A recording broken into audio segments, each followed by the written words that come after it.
طيب بسم الله. السلام عليكم ورحمة الله وبركاته.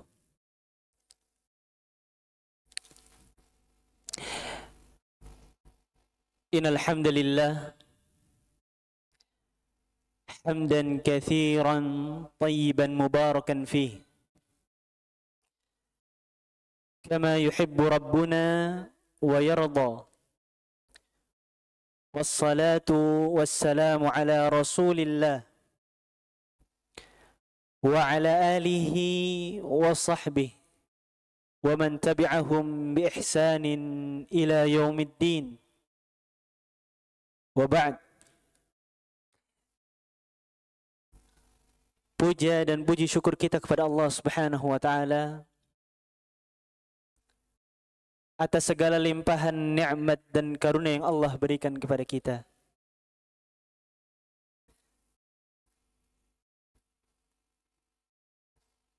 Allah Subhanahu wa taala tidak pernah luput dari pengawasan kepada setiap hamba-hambanya, kapanpun dan dimanapun. Allah Subhanahu wa ta'ala senantiasa memperhatikan setiap gerak-gerik hamba, dan seorang hamba tidak pernah lepas dari pengawasan dan nikmat-nikmat yang Allah berikan kepada kita. Ayolah ahibba, para jamaah sekalian yang semoga dirahmati Allah Subhanahu wa taala, saudara-saudari, bapak-bapak dan ibu-ibu yang Masya Allah. Pada kesempatan pagi hari ini, Allah Subhanahu wa taala memberikan kenikmatan yang sangat besar dan sangat agung kepada kita. Dengan hadirnya kita di majelis ilmu ini,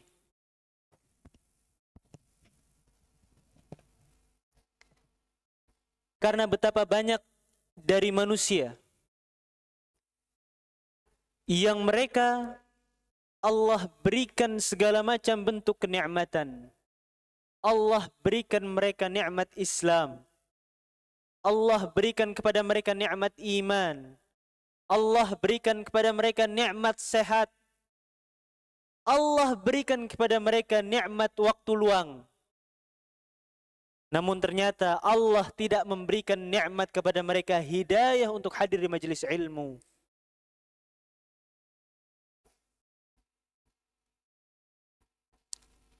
Berbahagialah saudara-saudaraku sekalian, saudari-saudariku sekalian. Berbahagialah langkah-langkah kaki yang saat ini melangkah menuju masjid-masjid Allah. Kemudian duduk di dalam masjid tersebut, singgah di masjid tersebut untuk menuntut ilmu syar'i. Karena disebutkan man salaka tariqan, barang siapa yang menempuh suatu jalan untuk menuntut ilmu, yaltamisu fihi ilman sahhalallahu lahu bihi tariqan ilal jannah. Allah akan berikan kemudahan jalannya menuju surga. Antum kira langkah antum datang ke masjid ini adalah langkah yang sia-sia? Tidak. Langkah antum datang ke masjid ini untuk menuntut ilmu adalah langkah-langkah antum menuju surganya Allah. Menuju kampung akhirat kelak. Kampung keabadian. Tujuan utama bagi kita yang Allah ciptakan memang untuk beribadah kepada Allah. Oleh karenanya ayolah ahibba, syukuri nikmat yang telah Allah berikan kepada kita. Nikmat yang begitu besar, nikmat yang begitu agung, yang tidak semua orang mendapatkan nikmat tersebut.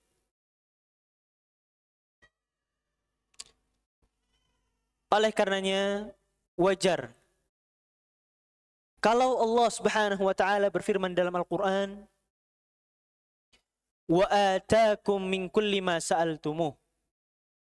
Dan aku telah mendatangkan kepada kalian, telah memberikan kepada kalian apa-apa yang kalian butuhkan. Apa-apa yang kalian minta, itu Allah telah berikan kepada kita. Karena Allah sendiri yang mengatakan, wa ataakum min kulli ma sa'altumuh. Dan aku telah mendatangkan kepada kalian apa-apa yang kalian minta. Wa in ta'uddu ni'matallahi la tuhsuha. Yang kalau seandainya kita semua, kalian semua, kata Allah, ingin mencoba untuk menghitung nikmat yang telah aku berikan kepada kalian, itu kalian mustahil untuk dapat bisa menghitung nikmat-nikmat tersebut. Ya bagaimana bisa, ya ahibba? Setiap hembusan nafas kita saja itu nikmat dari Allah. Setiap kedipan mata kita saja itu nikmat dari Allah. Setiap darah yang mengalir dalam nadi kita itu nikmat dari Allah. Ruh yang saat ini berada dalam jasad kita itu nikmat dari Allah. Bagaimana mungkin seorang manusia dapat terbebas atau terlepas dari nikmat Allah?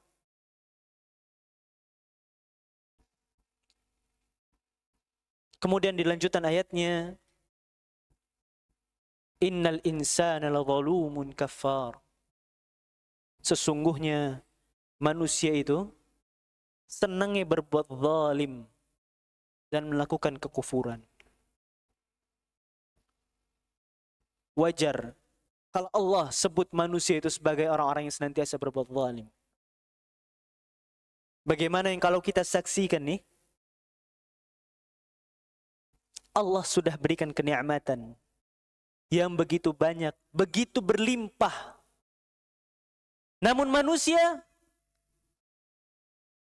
malah menggunakan untuk hal yang bersifat maksiat. Allah berikan kepada kita kesehatan, Allah berikan kita waktu luang, Allah berikan kepada kita harta. Namun malah digunakan oleh manusia sebagai alat, sebagai fasilitas mereka melakukan kedurhakaan kepada Allah. Mereka gunakan nikmat yang Allah berikan kepada mereka sebagai alat yang memfasilitasi kemaksiatan mereka. Oleh karena wajar kalau Allah sebut manusia itu apa? Zaluman kafar. Manusia itu senantiasa berbuat kezaliman, meletakkan sesuatu tidak pada tempatnya. Apakah hal tersebut dapat kita sebut sebagai rasa syukur kita kepada Allah setelah Allah berikan segala sesuatunya kepada kita? Suatu hal yang sangat agung, yang sangat tinggi. Namun kita gunakan malah untuk memaksiati Allah, untuk mendurhakai Allah. Wajar kalau Allah sebut kita sebagai orang-orang yang senantiasa berbuat zalim. Dan kafar, orang-orang yang senantiasa melakukan kekufuran, mengingkari nikmat yang telah Allah berikan. Kalau ia percaya bahwa nikmat tersebut dari Allah, maka ia akan gunakan kenikmatan-kenikmatan tersebut untuk mengibadahi Allah. Untuk menjalankan hakikat ubudiyah, hakikat penghambaan diri kepada Allah. Itu kalau mereka tidak kufur. Kalau mereka mau mensyukuri nikmat Allah, dan kalau mereka mau mengakui betul bahwa kenikmatan yang ada pada dirinya adalah kenikmatan yang Allah berikan kepadanya. Hadiah dari Allah. Fasilitas dari Allah untuk kita beribadah kepadanya. Maka alhamdulillah Allah pilih kita dari sekian banyak manusia memiliki keinginan mendapatkan hidayah untuk hadir di majlis ilmu. Ya, sebagai bukti bahwa kita itu benar-benar loh mensyukuri nikmat Allah dengan cara penghambaan diri kita kepada Allah. Dan kita sebagai hamba-hamba Allah, ketika kita ingin mengibadahi Allah, butuh yang namanya ilmu. Dan ilmu tidak akan pernah bisa didapat kecuali kita hadir di majelis ilmu. Kita menuntut ilmu, mempelajari ilmu. Disitulah kita akan mendapatkan ilmu dan kita mampu untuk mengibadahi Allah secara benar. Secara benar. Kam min ummatin, betapa banyak manusia yang mereka niatnya baik. Beribadah kepada Allah, niatnya baik. Niatnya ikhlas untuk Allah, namun cara ibadahnya salah. Karena tanpa didasari oleh ilmu. Ayolah ahibba, para jamaah sekalian, saudara-saudariku sekalian, para bapak-bapak dan ibu-ibu yang semoga dirahmati Allah Subhanahu wa taala. Alhamdulillah, pada kesempatan pagi ini insyaallah ini adalah pertemuan perdana kita. Pertemuan perdana kita yang insyaallah akan ada pertemuan-pertemuan lanjutannya berarti ya. Yang kita akan mulai mencoba untuk membahas tentang masalah fikih. Ya. Kita sama-sama akan mencoba untuk belajar permasalahan tentang masalah fikih. Karena Allah Subhanahu wa taala menciptakan kita, tujuan utamanya adalah ibadah. Wa ma khalaqtul jinna wal insa illa liya'budun. Dan tidaklah aku ciptakan jin dan manusia, kata Allah, kecuali untuk beribadah kepadaku. Tujuan utama hidup manusia di atas muka bumi ini adalah ibadah kepada Allah. Dan untuk mendapatkan ibadah yang diterima oleh Allah, harus ikhlas dan ittiba'un nabi, sesuai dengan petunjuk Nabi Muhammad SAW. Karena dikatakan oleh Nabi Muhammad SAW, man amila amalan, barang siapa yang melakukan sebuah amalan, laisa alaihi amruna, yang tidak ada contohnya dari kami, kata Nabi Muhammad SAW, fahuwa raddun, tertolak.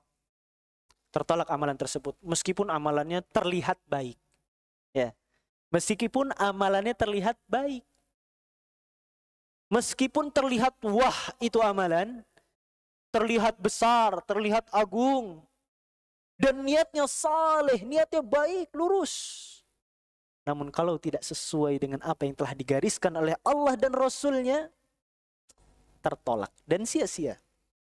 Mardud. Ya. Tidak akan berbuah pahala, bahkan bisa jadi berbuah dosa. Karena dia akan mengada-ngadakan suatu amalan yang tidak ada contohnya dari Nabi. Dan itu menuduh bahwa Nabi Muhammad SAW khianat terhadap amanah risalah dakwah ini. Karena Nabi Muhammad SAW telah meninggalkan umatnya dengan kondisi agama ini telah sempurna. Tidak perlu penambahan, tidak perlu pengurangan. Oleh karena kalau ada orang yang memunculkan ajaran-ajaran baru, amalan-amalan baru yang tidak ada contohnya dari Nabi Muhammad SAW, maka adalah sebuah perbuatan dusta, ya, perbuatan dusta, dan ini menyelisihi syariat kita. Insyaallah kita akan membahas sebuah kitab yang diberi judul Kitab Al-Fiqhul Muyassar fi Daw'il Kitabi was Sunnah, yang kalau kita terjemahkan secara bebas bermakna kitab fikih yang dapat dipelajari secara mudah dengan landasan Al-Quran dan Sunnah. Kitab fikih yang mudah untuk dipelajari atau belajar fikih secara mudah, yang dilandasi, yang didasari dengan Al-Quran dan Sunnah. Kitab ini ayolah hibba ditulis oleh sekelompok ulama. Ya, kitab ini, Masya Allah, ditulis oleh tim yang disusun, terdiri dari beberapa ulama yang memang secara niatan awal didesain untuk mudah dipahami oleh masyarakat. Nanti akan kita jelaskan bagaimana keistimewaan kitab ini. Namun kitab ini ditulis oleh beberapa ulama, didesain oleh beberapa ulama, dan di antara keistimewaan kitab ini, di dalam muqaddimahnya itu Syekh Saleh Ibn Abdul Aziz Ibn Muhammad Al-Syekh, beliau hafizahullah adalah wazir atau apa wazir itu? Departemen agamanya, ya. Menteri, ya, Menteri Departemen Agama Saudi Arabia. Ya. Beliau menjabat sebagai Departemen Agama Saudi Arabia di tahun 2015. Dan beliau telah menjadi General Mufti atau apa istilahnya? Komite Fatwa, Ketua Komite Fatwa di Arab Saudi sejak tahun 1999 sampai saat ini. Beliau lahir tahun 1943 Sehingga umur beliau saat ini kisaran sekitar umur 80 tahun.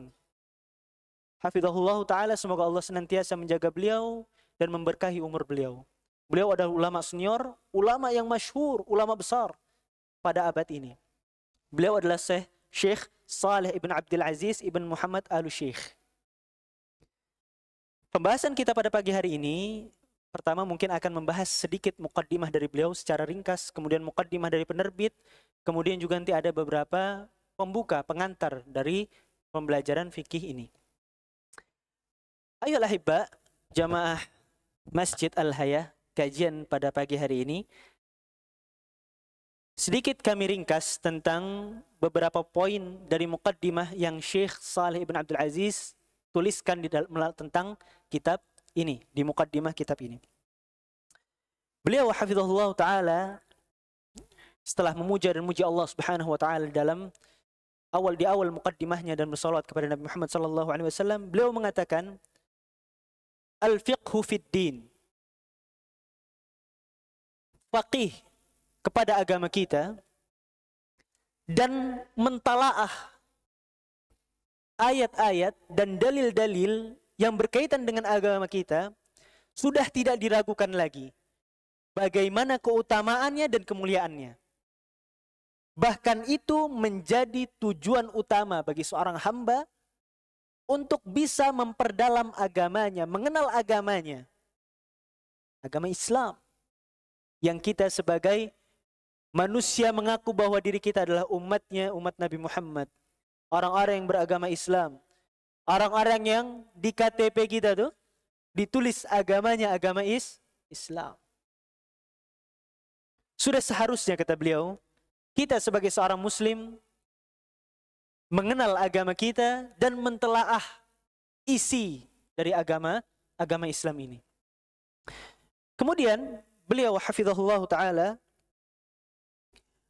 mengingatkan kita tentang pentingnya menuntut ilmu syar'i. Beliau hafizahullah ta'ala membawakan sebuah hadis yang disabdakan oleh Nabi Muhammad sallallahu alaihi wasallam, "Man yuridillahu bihi khairan yufaqqihhu fid din." Barang siapa yang Allah kehendaki kebaikan, maka Allah akan fahamkan agama ini kepadanya. Beliau membawakan hadis ini menunjukkan bagaimana barometer kebaikan seseorang. Kalau kita mau mengukur sejauh mana kebaikan kita di sisi Allah Subhanahu wa taala, caranya mudah. Ini indikator utama. Kalau kita mau mengecek bagaimana sih diri kita ini, muamalah kita kepada Allah Subhanahu wa taala, cek dengan cara ini.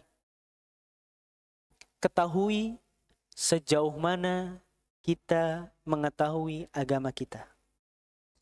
Sejauh mana kita faham tentang agama Islam. Ini barometernya. Kalau kita mau tahu sedekat apa sih kita sama Allah, cek seberapa jauh kita faham terhadap agama kita. Al-Imam Al-Hafidh Ibnu Hajar di dalam kitab Fathul Bari mengatakan, mafhum hadzal hadis, pemahaman yang bisa kita ambil dari hadis ini, anna man lam yatafaqqah fid din, maka barang siapa yang ia tidak memperdalam agama, tidak faham terhadap agama, ay yata'allam qawaidil Islam wa ma yattasilu biha minal furu', yakni mempelajari asas atau asal dari agama kita, atau mendapatkan cabang-cabang yang berkaitan dengan agama ini, faqad hurrima minal khair, maka mereka telah terhalangi dari yang namanya kebaikan. Karena tadi bunyi hadisnya, barang siapa yang Allah inginkan kebaikan, maka Allah akan fahamkan ia terhadap agama. Maka mafhumul mukhalafah, pemahaman yang kalau kita balik adalah orang-orang yang tidak faham terhadap agama, yang tidak Allah berikan pemahaman terhadap agama, yang mereka enggan menuntut ilmu, enggan berusaha memahami agamanya, mereka adalah orang-orang yang terhalangi dari kebaikan, yang jauh dari kebaikan, bahkan haram dari kebaikan. Ya, ini yang perlu kita perhatikan. Oleh karena jangan sampai kita termasuk golongan orang-orang yang seperti ini, yang Allah haramkan kebaikan dari diri kita, karena kita jauh dari ilmu agama kita. Kemudian beliau hafizahullah ta'ala membawakan sebuah ayat yang ada dalam surat Az-Zumar ayat 9. Allah subhanahu wa ta'ala berfirman, Qul hal yastawil ladhina ya'lamuna wal ladhina la ya'lamun. Sebuah pertanyaan yang Allah sampaikan kepada kita, yang pertanyaan ini tidak membutuhkan jawaban. Allah subhanahu wa ta'ala berfirman, apakah sama antara orang yang mengetahui dengan orang yang tidak tahu? Apakah sama kedudukan dan posisi orang yang berilmu dengan orang yang tidak memiliki ilmu? Di dalam ayat ini, pertanyaan ini, Allah tidak menuntut jawaban dari kita. Namun Allah ingin menafikan bahwa tidak akan pernah bisa sama antara orang yang belajar, orang yang faham terhadap ilmu dengan orang yang tidak memahami ilmu.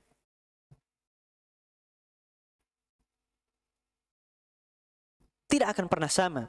Oleh karena dikatakan oleh beliau, tidak akan sama antara orang yang memiliki ilmu dengan orang yang hidup di dalam kebodohan, di dalam kejahilan dan menyembah Allah di atas kejahilan tersebut. Ia akan senantiasa ditarik oleh hawa nafsunya dan akan digiring kepada kesesatan. Adapun orang-orang yang mereka memiliki ilmu, thabitan fil ilm, memiliki ilmu yang kuat dan faham terhadap agama, mereka menyembah Allah di atas keyakinan, di atas ilmu. Dan itulah yang seharusnya. Kalau kita analogikan saja dalam urusan duniawi, dalam masalah duniawi saja, kalau kita serahkan sesuatu urusan dunia yang bukan kepada orang yang ahli dalam bidang tersebut, bukan orang yang mengilmui dalam bidang tersebut, hancur sudah. Akan berantakan masalah tersebut, akan muncul permasalahan-permasalahan lebih lanjut, karena orang yang menanganinya bukanlah orang yang memiliki ilmu. Atau orang yang memegang, menghandle masalah tersebut bukan orang yang memiliki ilmu. Ketika kita saja ya, seandainya kita tidak memiliki ilmu tentang permesinan motor, kita oprek ya, bahasanya ngoprek motor. Kita oprek itu motor, ngebongkarnya kita mungkin bisa. Namun disuruh ngerakitnya lagi, Allah. Kalau kita tidak dibekali oleh ilmu teknik tentang masalah pemesinan motor tadi, mustahil kita mampu merancangnya dengan baik kembali. Kalaupun seandainya nanti itu jadi, kita susun dengan semaunya kita, tanpa ilmu yang mendasari tentang permasalahan motor tadi itu, mungkin motornya jadi, tapi belum tentu motor itu hidup. Kalaupun motor itu hidup, belum tentu kita bisa selamat ketika mengendarai motor tersebut. Bisa jadi muncul insiden-insiden berikutnya. Kecelakaan lalu lintas dan segala macamnya. Lalu bagaimana dengan agama ini yang perkaranya lebih besar? Perkaranya lebih agung dan lebih mulia. Kita mencarinya dengan kalimat yang penting jalan. Yang penting ibadah. Apakah semudah itu ayolah hibba? Tidak. Oleh karenanya, di sini dikatakan oleh Syekhul Islam Ibnu Taimiyah rahimahullah, "Man 'abidallahu bijahlatin afsada akthar mimma aslah." Barang siapa yang menyembah Allah dengan kebodohannya, ia beribadah kepada Allah dengan kebodohannya, maka ia lebih banyak merusaknya dibandingkan memperbaiki dirinya. Barang siapa yang menyembah Allah dengan kebodohannya, di atas kebodohan yang ia miliki tanpa ilmu, maka ia lebih banyak merusaknya dibandingkan memperbaikinya. Inilah yang terjadi ayolah hibba. Ketika orang-orang di zaman ini tuh beribadah tanpa ilmu, yang akhirnya banyak merusak, menyesatkan umat. membuat perkara-perkara yang baru di dalam agama, mengada-adakan ibadah-ibadah. Karena tanpa ilmu, meskipun dikira oleh manusia perbuatan tersebut adalah baik. Ini kalau kita beribadah tanpa ilmu. Ya, ketika kita melaksanakan suatu ibadah tanpa ilmu, ini urusannya tadi. Yang ada malah lebih banyak merusak dibandingkan memperbaiki. Al-Imam Ibnu Qayyim rahimahullah juga mengatakan, al-jahlu aslu kulli syarrin. Kebodohan itu adalah akar dari segala macam bentuk keburukan. Kalau kita tidak cepat-cepat mengangkat kebodohan dari diri kita. Kita menuntut ilmu ini kan untuk mengangkat kebodohan dari diri kita.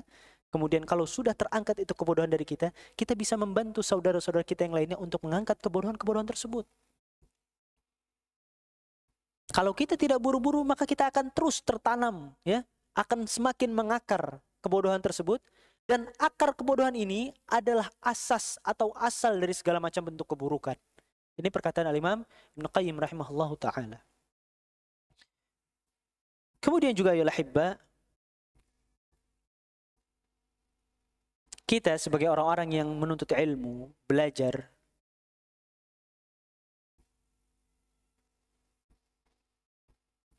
ayat tadi menjadikan cambuk bagi kita, dijadikan cambuk bagi kita untuk kita itu bisa berlaku beda.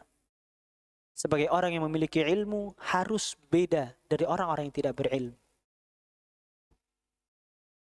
Apa gunanya kalau kita memiliki ilmu namun kita tidak mengamalkannya? Apa bedanya kita dengan orang-orang yang tidak berilmu sehingga mereka tidak beramal? Kalau kita punya ilmu namun tidak mau mengamalkannya. Dan inilah yang kita setiap harinya 17 kali berdoa memohon kepada Allah di dalam salat kita, ya. 2 rakaat subuh, 4 rakaat zuhur, 4 rakaat asar, 3 rakaat maghrib, 4 rakaat isya. Itu baru yang wajib-wajibnya saja, belum kita salat-salat sunnahnya. Di dalam salat kita membaca surat Al-Fatihah, kita berdoa kepada Allah, ihdinas siratal mustaqim. Ya Allah, tunjukkanlah kepada kami jalan yang lurus. Siratal ladzina an'amta alaihim. Jalan yang jalan yang dimiliki oleh orang-orang yang telah Engkau berikan kenikmatan.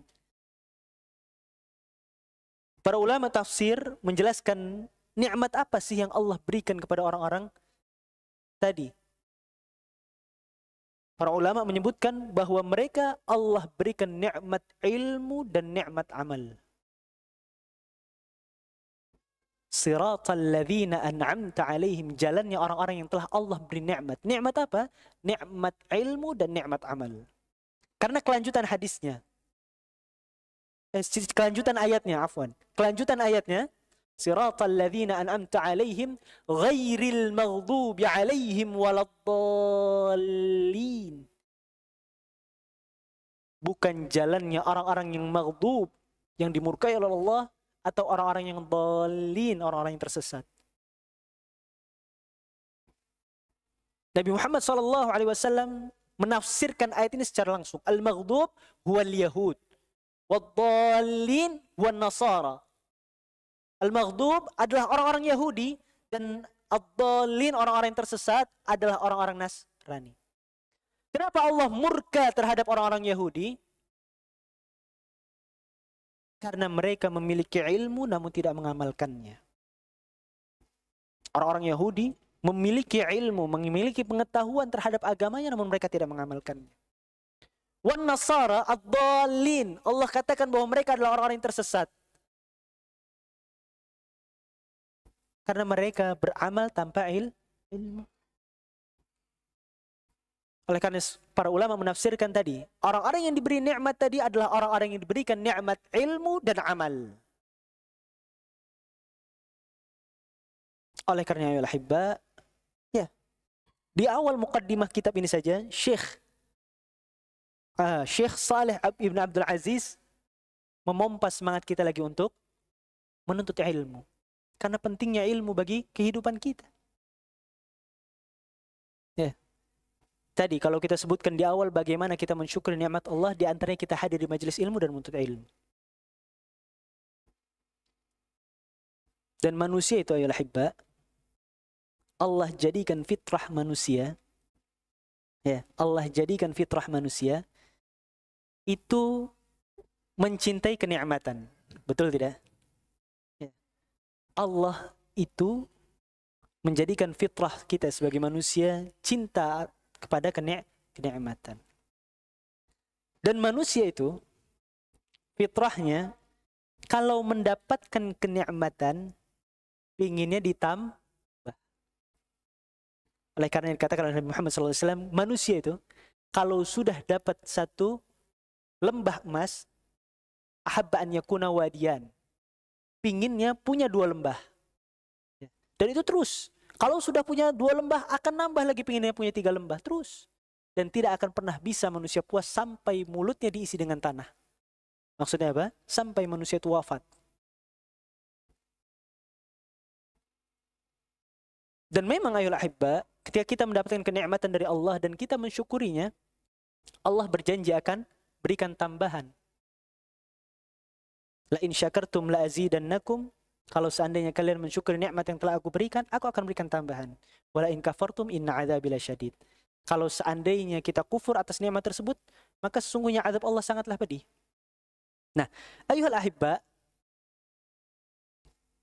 di antara kenikmatan-kenikmatan yang telah Allah berikan kepada Nabi kita Nabi Muhammad sallallahu alaihi wasallam, Allah memerintahkan Nabi kita Nabi Muhammad sallallahu alaihi wasallam untuk meminta satu tambahan nikmat. Ya. Nabi kita Nabi Muhammad sallallahu alaihi wasallam diminta oleh Allah untuk meminta tambahan dari nikmat tersebut. Nikmat apa itu? Nikmat ilmu. Allah Subhanahu wa taala berfirman, "Wa qul rabbi zidni ilma." Ya Allah, Allah Subhanahu wa taala mengatakan kepada Nabi kita, katakanlah wahai Muhammad, Rabbi zidni ilma. Ya Allah, tambahkan kepadaku ilmu.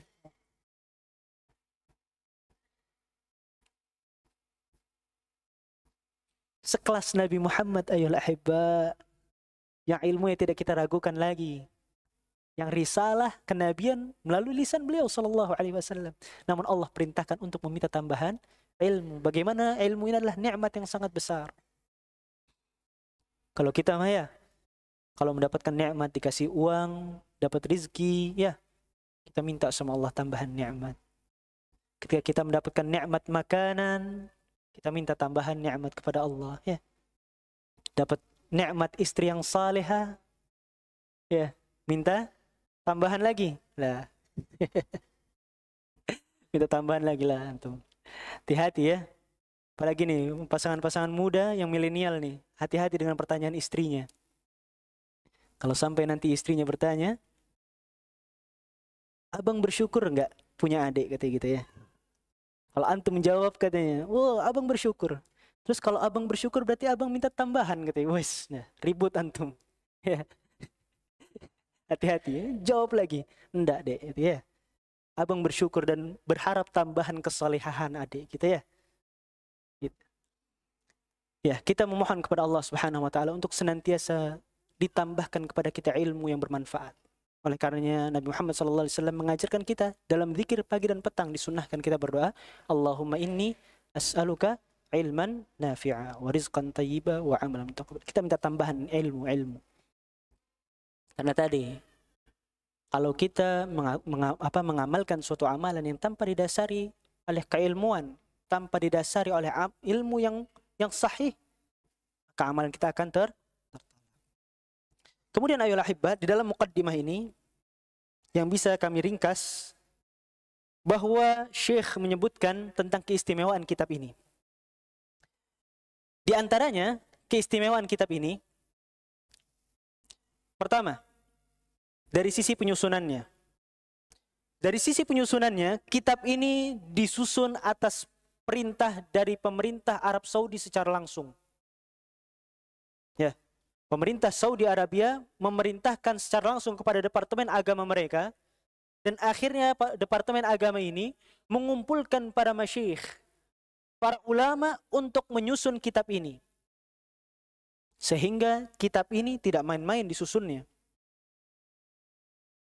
Ya, langsung atas perintah dari kerajaan Saudi Arabia untuk menyusun kitab ini agar mempermudah bagi masyarakat kaum muslimin secara umum untuk bisa belajar fiqih. Itu yang pertama. Kemudian, keistimewaan yang kedua dari penyusunan kitab ini adalah kitab ini ditulis oleh sekelompok ulama yang dari segi dunia akademis sudah berada di puncak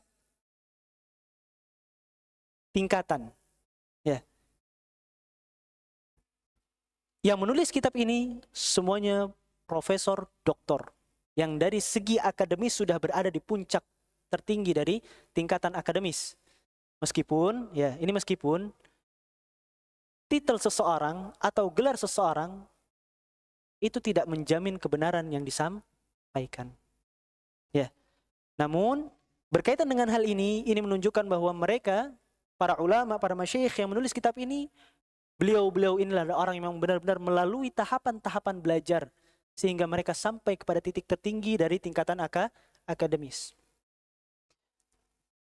Beliau adalah yang pertama Al-Ustadz Ad-Doktor Abdul Aziz Mabruk Al-Ahmadi. Ini yang pertama. Ad-Doktor Abdul Aziz Mabruk Al-Ahmadi. Kemudian yang kedua, beliau adalah Al-Ustadz Ad-Doktor Fayhan Ibn Shali Al-Matiri. Al-Ustadz Ad-Doktor Fayhan Ibn Shali Al-Matiri. Kemudian yang ketiga, Al-Ustadz Ad-Doktor Abdul Karim Ibn Sanitan Al-Umari atau Al-Umri. Ya. Al-Ustadz Ad-Doktor Abdul Karim Ibn Sanitan Al-Umari atau Al-Umri. Dan yang terakhir, yang keempat adalah Al-Ustadz Ad-Doktor Abdullah Ibn Fahad Al-Sharif Al-Hijari. Beliau ini, hafizahumullah ta'ala, adalah ulama-ulama besar. Yang mereka memang tafaqquh fid din dan mereka ahli di bidang fikih. Sehingga dikumpulkan keilmuan-keilmuan mereka, dijadikan satu, ya, dibahas dan didiskusikan, dan jadilah kitab ini. Ya, ini salah satu keunggulan kitab ini. Kemudian keunggulan yang ketiga, keistimewaan yang ketiga, ayat-ayat dan hadis-hadis yang telah dituliskan di dalam kitab ini itu diteliti kembali oleh Dr. Abdul Aziz Mabruk. Ya, setelah kitab ini jadi ditulis, kemudian diteliti kembali ayat-ayatnya, hadis-hadisnya, dalil-dalil yang digunakan. Setelah kitab ini jadi, diteliti kembali tuh, dikoreksi kembali. Kemudian yang keempat di antara keistimewaannya adalah sebelum diterbitkan dikoreksi kembali oleh dua ahli dalam bidang fikih. Sudah jadi tadi ya, kitabnya sudah ditulis, kemudian diteliti kembali sisi pendalilannya, ayat-ayatnya, dalil-dalilnya. Kemudian sebelum diterbitkan dikoreksi kembali oleh dua ulama ahli bidang fikih juga. Beliau adalah Dr. Ali Ibn Muhammad Nasir Al-Faqih. Beliau adalah salah satu pengajar di Masjid An-Nabawi. Ya, kemudian juga Dr. Jamal Muhammad As-Sayyidi. Berarti totalnya berapa ulama tuh? Ada 6 ulama dalam satu kitab ini. Dalam penyusunan kitab ini melibatkan kurang lebihnya 6 ulama. Dan mungkin masih ada beberapa para ulama lain yang dilibatkan dalam pembuatan atau penyusunan kitab ini.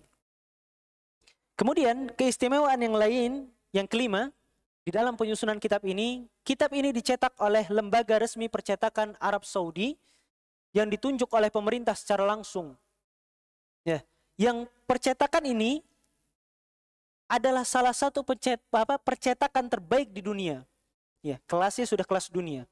Termasuk salah satu percetakan terbaik dunia, yakni Majma' Al-Malik Fahad. Percetakan Malik Fahad yang biasa mencetak Al-Quran. Ya, mencetak Al-Quran yang berbahasa Arab kemudian juga terjemahan-terjemahannya dari berbagai macam bahasa, kemudian tafsir-tafsirnya, dan kitab-kitab agama lainnya. Kitab ini dicetak oleh percetakan yang ditunjuk langsung oleh negara dan salah satu termasuk percetakan terbaik di dunia.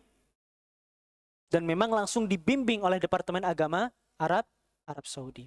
Itu keistimewaan kitab ini dari sisi penyusunannya. Kemudian keistimewaan kitab ini dari isi buku. Ya, dari sisi isi bukunya. Syekh menyebutkan, Syekh Saleh Ibn Abdul Aziz menyebutkan, hafizahullah,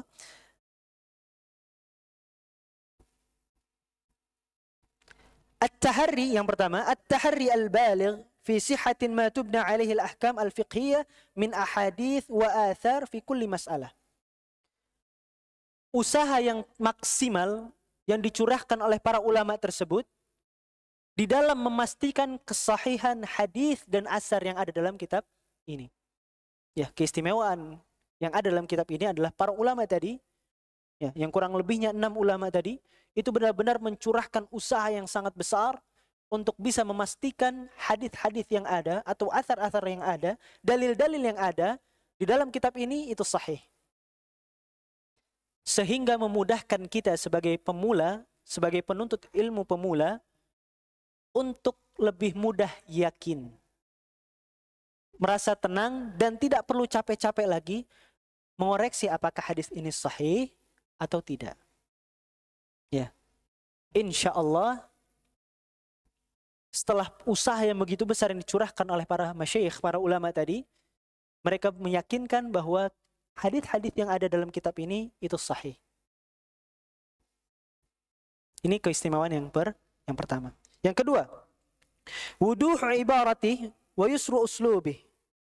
Jelasnya ibarat-ibarat yang digunakan dan mudahnya susunan kalimat, susunan tata bahasa yang digunakan oleh para ulama, liyantafi'a bihi talabatal ilm, untuk agar para penuntut ilmu itu lebih mudah dalam mengambil manfaat, faman dunahum min ammatil muslimin, bahkan sampai orang-orang yang awam, yang di bawah para penuntut ilmu, ya, yang apa istilahnya, levelnya di bawah para penuntut ilmu, orang-orang awam dari kaum muslimin yang ingin mempelajari fikih, yang ingin baca-baca soal fikih, itu mudah dalam mempelajarinya.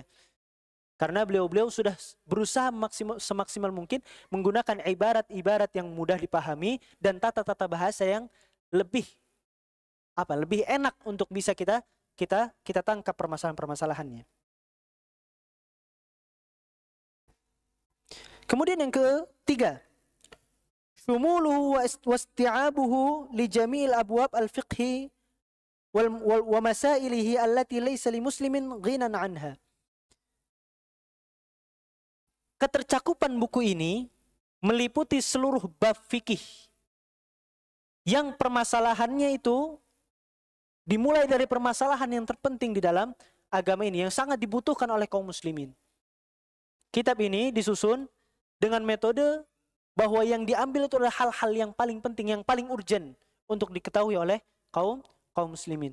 Kemudian yang keempat, diqqatu taqsimatih, detailnya pembagian-pembagian dalam permasalahan-permasalahan bab, wa suhulatul istifadah min mawdu'atih, dan kemudian dipermudah dengan cara dibuat per tema-tema, ya, agar lebih mudah untuk difahami, lebih mudah istifadah di dalamnya. Wa dzalika bi ja'liha tahta unwana tadullu 'alaiha. Ya, tadi disiapkan dengan tema-tema. Jadi kitab ini itu cara penyusunannya dirapihkan dari mulai yang pertama itu judul besarnya kitab. Contohnya Kitabut Thaharah. Kitab tentang bersuci. Kemudian di bawahnya ada subjudul Al-Babul Awwal fi Ahkam At-Taharah wal Miyah, tentang hukum-hukum yang berkaitan dengan taharah dan air. Nah, kemudian dari subjudul itu nanti di bawahnya lagi ada lagi masalah-masalah yang memperinci subjudul dan judul besarnya tadi. Sehingga kalau bahasa kitanya, kitab ini disusun secara sistematis untuk mempermudah para penuntut ilmu dan orang-orang yang ingin membaca kitab ini. Dan keutamaan yang kelima adalah tadammanuhu at-tanbih ala jumlatin minal mukhalafat asy-syar'iyyah allati rubbama waqa'a fihi katsirun minal muslimin imma jahlan aw taqlidan. Kitab ini juga terkandung di dalamnya pembahasan-pembahasan tentang penyelisihan-penyelisihan syariat yang biasa dilakukan oleh kebanyakan kaum muslimin, baik mereka melakukannya karena tidak tahu ataupun karena taklid, ikut-ikutan. Ya, jadi di dalam kitab ini juga terkandung di dalamnya permasalahan-permasalahan yang berkaitan dengan penyimpangan-penyimpangan masalah fikih yang banyak dilakukan oleh kaum muslimin. Yang itu dilakukan oleh kaum muslimin karena mereka tidak mengetahui, mereka belum mengilmuinya, atau mereka taklid, ikut-ikutan aja. Ya. Baik. Itulah muqaddimah yang disampaikan oleh Syekh Saleh Ibn Abdul Aziz Al-Syekh di dalam kitab ini.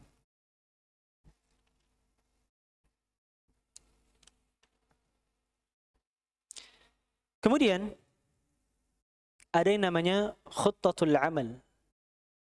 Tahapan kita di dalam mempelajari kitab ini, ya. Metode kita dalam mempelajari kitab ini. Atau manhajul amal fil kitab. Metode kita di dalam mempelajari kitab ini. Kita baca secara singkat saja. Di sini disebutkan kurang lebih ada 11 manhaj di dalam membahas kitab ini. Yang pertama, taqsim al-mawdu'at ila kutubin ra'isa wa kullu kitabin yanqasimu ila abwab wa kullu babin tahtahu masail wa dhalika taqriban wa tashilan 'ala al-matali' fih. Jadi kitab ini tuh memang disusun tadi yang sudah kita sebutkan. Awalnya kitab tadi kitabut taharah, kemudian dilanjutkan dengan pembagian bab, al-bab al-awwal tadi fi ahkam at-taharah wal miyah, hukum taharah dan air. Kemudian di bawahnya ada lagi masalah-masalah yang ini ditujukan untuk mempermudah dan dalam pendekatan pemahaman untuk agar orang-orang yang mempelajarinya itu lebih faham dan lebih mudah. Kemudian yang kedua, al-iqtisaru al-masail al-muhimmah, membatasi pembahasan dalam kitab ini dalam masalah-masalah yang penting, allati tad'u ilaiha al-hajah fi kulli bab, yang memang di dalam setiap babnya itu ada kebutuhan urgensi dalam membahas masalah tersebut. Wa adamu dzikrut tafri'at, dan menghilangkan untuk menyebut-nyebutkan tentang masalah yang terperinci, allati taqillu hajah ilaiha, yang mungkin lebih sedikit kebutuhannya terhadap masalah tersebut. Jadi yang disebutkan dalam kitab-kitab ini adalah permasalahan-permasalahan yang memiliki urgensi tinggi, ya, memiliki hajah, kebutuhan masyarakat yang lebih tinggi terhadap permasalahan-permasalahan tersebut. Adapun yang masalah itu tersebut urgensinya kecil, tidak terlalu dibutuhkan, itu ditiadakan dalam kitab ini untuk mengurangi atau meringkas kitab yang akan kita pelajari ini. Kemudian yang ketiga, al-ikhtisar wal ikhtiyar al-alfaz wal ibarah as-sahlah al-wadihah qadra al-imkan. Pemilihan kosakata dan ibarat-ibarat yang mudah dan jelas sebisa mungkin tadi untuk mempermudah. Kemudian yang keempat, al-ikhtisar ala adillah al-mu'tamidah fi kulli mas'alah. Hanya mengambil dalil-dalil pokok, dalil-dalil utama dalam setiap masalahnya. Ya, tidak menyebutkan dalam satu masalah banyak dalil gitu ya, tidak. Tapi dalam satu masalah ada satu dalil pokok minimalnya ya.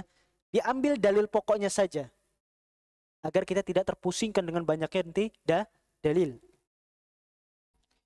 Sadisan, azwul ayah al-Qur'aniyah wa tawthiqiha wa dhalika bi dzikri ismi surah wa raqmul ayah bi jiwari kulli ayatin waradat fil kitab. Mengikat atau menjadikan ayat-ayat Al-Quran disebutkan itu di sampingnya langsung ditulis ini Al-Quran surat apa dan ayat apa. Itu metodenya untuk mempermudah ketika seorang penuntut ilmu ingin kembali ke Al-Quran. Kalau misalnya ditanya dalilnya mana, oh ini surat ini, ayat ini, langsung ditulis di samping ayat Al-Quran disebutkan tadi. Kemudian sabi'an, yang ketujuh, takhrij al-ahadits an-nabawiyah. ya'zuha ila masadir sunnah al-mu'tamidah. Para ulama yang menulis kitab ini itu mengambil hadis-hadis dengan landasan atau dasar yang sudah biasa kita gunakan sebagai landasan dalil. Di sini disebutkan fa in kana al-hadits fi sahihain aw ahaduhuma iktafaina bidzalik. Kalau seandainya hadis yang kita gunakan itu sudah diriwayatkan di dalam sahihain, kitab Sahihul Bukhari dan Sahihul Muslim, kita cukupkan dari situ. Ya. Kalau sudah ada riwayat Bukhari dan Muslim, dicukupkan dengan riwayat yang itu saja. Meskipun misalnya Abu Daud meriwayatkannya atau Al-Imam Tirmidzi meriwayatkannya, nah itu tidak disebutkan lagi. Cukup disebutkan dari hadis Sahihul Bukhari atau Sahihul Muslim atau salah satu dari keduanya. Langsung disebutkan saja Rawahul Bukhari atau Rawahul Muslim. Ya. Wa in lam yakun fi wahid minhuma, akan tapi kalau seandainya tidak ada dalam keduanya, kharajnahu min dawawin as-sunnah al-masyhurah. Kita keluarkan dari kitab-kitab diwan yang masyhur. Muqaddimin as-sunan al-arba'ah ala ghairiha. Yang kita mengedepankan sunan yang 4. Sunan Abu Daud, Sunan Tirmizi, Sunan Nasa'i dan Ibnu Majah. Daripada sunan-sunan yang lainnya. Ya. Kalau tadi tidak ada dalam Sahihul Bukhari dan Sahih Muslim, maka yang diambil adalah dari Sunan Abu Daud, Sunan Tirmizi, Sunan Nasa'i dan Sunan Ibnu Majah. Ma'al hukmi ala ghairi ahadits as-sahihain wa bayan darajatiha. Nah, kalau selain tadi kitab yang diriwayatkan dari Sahih Bukhari dan Sahih Muslim, itu cukup disebutkan Rawahul Bukhari, Rawahul Muslim, atau dalam Sahihul Bukhari dan Sahihul Muslim saja, tanpa ada perincian bagaimana derajat hadisnya dan segala macamnya. Tapi kalau seandainya bukan dari dua kitab tersebut, maka dirincikan dalam kitab ini. Bagaimana derajat hadisnya, ya, bagaimana kondisi hadis tersebut, itu dirincikan dalam kitab ini. Kemudian yang ke-8, dalam manhaj kita bermuamalah dengan kitab ini, syarhul kalimat wal mustalahat al-gharibah. Penjelasan tentang kalimat atau istilah-istilah yang asing, allati tahtaju ila bayanin wa idhah, yang membutuhkan penjelasan dan keterangan. Wallati taridu athna at-tafsil wa syarh wa dzalika fil hasyiyah. Kalau seandainya ada kalimat-kalimat atau istilah-istilah yang asing yang berada di tengah-tengah pembahasan, itu kita cantumkan di dalam hasyiyah atau catatan kakinya. Amal mustalahat al-bahth ar-ra'isah fatushrahu fi sulbi al-kitab. Kalau seandainya istilah atau mustalah yang gharib tadi adalah ra'is al-bahth, pembahasan yang utama yang di atas, maka itu kita jelaskan di dalam bab atau di dalam awal masalah tersebut. Kemudian al-istifadah min ba'dil kutub al-mu'asirah fil fiqh. Kitab ini juga dilandasi dan merujuk kepada kitab-kitab al-fiqh al-mu'asirah, fikih-fikih kontemporer yang terbaru saat ini. Wa ahammuha, dan yang terpenting darinya, Asy-Syarhul Mumti' li Fadilati Syekh Muhammad Ibn Utsaimin. Kitab Syarhul Mumti yang dikarang oleh Syekh Muhammad Ibn Shalih Al-Utsaimin rahimahullah, yang mungkin sekitar ada 15 jilid. Ya, ini Syarhul Mumti', kurang lebih ada 15 jilid. Dari judulnya Syarhul Mumti, penjelasan yang sangat menyenangkan. Wah, ini kitab juga Masya Allah bagus, insya Allah untuk kita bahas nanti ya. Kalau sudah selesai kitab ini insya Allah. Mudah-mudahan selesai kitab ini. Kemudian kitab yang digunakan juga adalah diantaranya Al-Mulakhas fil Fiqhi li Fadilati Syekh Shalih Al-Fauzan hafizahullah ta'ala. Kitab Al-Mulakhas fil Fiqhi ini sekitar 2 jilid yang membahas tentang masalah fikih miliknya Syekh Shalih Al-Fauzan hafizahullah. Wadzalika bil idhafah ila al-masadir al-ummahat fil madzahib al-arba'ah. Dan ini juga kita di dalam penyusunan kitab ini katanya itu mengacu kepada kitab-kitab induk dari 4 madhab. Kitab ini itu mengacu dalam kitab-kitab induk dari 4 madhab. Jadi gabungan lah ya. Ringkasan dari 4 madhab itu ini, kitab ini. Diambil-ambil yang sahih-sahihnya dan yang rajih-rajihnya. menurut para penulis. Wa ghairiha, dan kitab-kitab induk lainnya. Kemudian yang ke-10, at-tanbih ala ba'dil umur allati yaqa'u fiha katsirun minan nas mimma yukhaliful kitab was sunnah as-sahihah. Tadi yang kita sebutkan bagaimana keistimewaan kitab ini, di dalamnya juga terkandung peringatan-peringatan tentang masalah-masalah yang menyimpang yang banyak dilakukan oleh kaum muslimin. Wa bayanus shawabi wal haq fi dzalik, menjelaskan bagaimana yang seharusnya, yang benarnya seperti apa. Wa dzalika fil mawatin allati ra'ayna anna al hajah tad'u fiha ila dzalik, dan itu pada pembahasan-pembahasan tertentu saja, tidak semua pembahasan yang dicantumkan dalam hal-hal tersebut. Kemudian wada'na al faharis at-tafsiliyah li mawdu'at al-kitab wa masail fi nihayatil kitab. Kemudian kami juga meletakkan daftar isi dan daftar rujukan yang menjelaskan bagaimana kitab ini, isi dari kitab ini. Wadzalika tashilan 'alal maraji' wal mutala'ah fiha, yang itu akan memudahkan orang-orang yang mempelajarinya untuk bisa kembali kepada kitab-kitab induk dan kitab-kitab rujukan yang utama.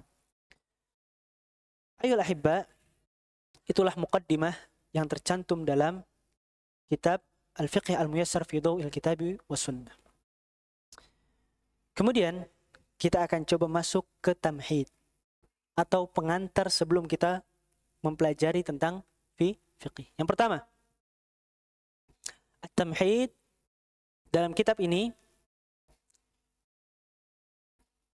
bagaimana pengertian fiqih? Ma huwal fiqh? Apa sih fikih itu? Ma'na al-fiqh lughatan wa istilahan. Makna fikih secara etimologi dan secara syar'i, secara istilah. Secara bahasa atau secara etimologi, fikih itu disebut al-fahmu, yakni pemahaman atau faham. Contohnya dalam ayat Al-Quran, Allah Subhanahu wa Ta'ala berfirman tentang bagaimana kaumnya Nabi Syuaib di dalam surat Hud ayat 91. Kaumnya Nabi Syuaib mengatakan, ma nafqahu kathiram mimma taqul. Kami ini enggak banyak faham tentang apa yang kamu sampaikan. Ini perkataan kaumnya Nabi Syuaib kepada Nabi Syuaib. Di sini kita mendapat bahwa ma nafqahu maksudnya adalah kami tidak paham. Ya. Sehingga makna fiqih secara asal, secara bahasa adalah faham. Kemudian ayolah ahibba, ayat yang mulia ini juga, ini menjadi renungan kita. Bagaimana orang-orang di zaman ini, itu tidak jauh beda dengan orang-orang musyrik zaman dahulu. Orang-orang kafir zaman dahulu. Yang kalau seandainya dibawakan yang hak, disampaikan kepada mereka kebenaran, namun mereka tidak menginginkan kebenaran itu, mereka, ini yang mereka lakukan, pura-pura bodoh. Yang mereka lakukan, mengatakan, ini kayaknya kurang ilmiah. Gitu ya. Mereka mengatakan seperti itu. Ini apa sih yang dibahas? Saya nggak paham gitu. Padahal yang disampaikan adalah sebuah kebenaran, sebuah hak, dan sudah dijelaskan sejelas-jelasnya. Namun mereka, cara menolak mereka, karena mereka tidak memiliki dalil untuk menolak kebenaran tersebut. Sehingga mereka dengan mengatakan, kayaknya ini sulit untuk difahami. Kayaknya saya nggak paham apa yang disampaikan ini. Ini kayaknya pembahasan ini kayaknya nggak ilmiah. Meskipun sudah kita sampaikan dalilnya dan kita jelaskan sejelas-jelasnya. Namun ini gaya-gaya orang musyrik, orang kafir dahulu. Cara menolak mereka kayak gitu. Ini kalau misalnya Wahabi yang nyampain nggak bisa dipercaya. Padahal sudah ilmiah. Ya. Ini kalau Salafi yang nyampain ini sudah nggak bisa diambil ini katanya. Begitu gaya-gaya penolakannya. Sedangkan kalau seandainya kiai-kiai mereka, ya, para pembesar-pembesar mereka, nenek-nenek moyang mereka menyampaikan suatu hal yang mungkin tidak logis dan tidak ada dalilnya, tidak bisa dibuktikan, tidak ilmiah, mereka mengatakan apa? Ini yang hak, ini yang benar. Ya, ini contohnya nih di dalam ayat ini tadi. Sudah dijelaskan sebaik mungkin oleh Nabi Syuaib, namun kaumnya mengatakan, ma nafqahu katsiran mimma taqul. Kita enggak faham dengan kebanyakan apa yang kamu sampaikan itu. Ya, ini gaya-gayanya orang-orang kafir dahulu. Kemudian di antara ayat yang juga menjelaskan makna al-fiqh di dalam surat Al-Isra, Allah Subhanahu wa taala berfirman, "Walakin la tafqahuna tasbihahum." Menjelaskan bagaimana semua makhluk Allah di alam semesta ini itu bertasbih. Namun kita tidak faham bagaimana caranya mereka bertasbih. Kemudian juga di dalam Al-Qur'an di surat Taha, doanya Nabi Musa, "Rabbi shrah li sadri wa yassir li Rabbi shrah li sadri wa yassir li amri wahlul 'uqdatam min lisani yafqahu qawli." Agar mereka itu mampu memahami apa yang aku sampaikan, faham.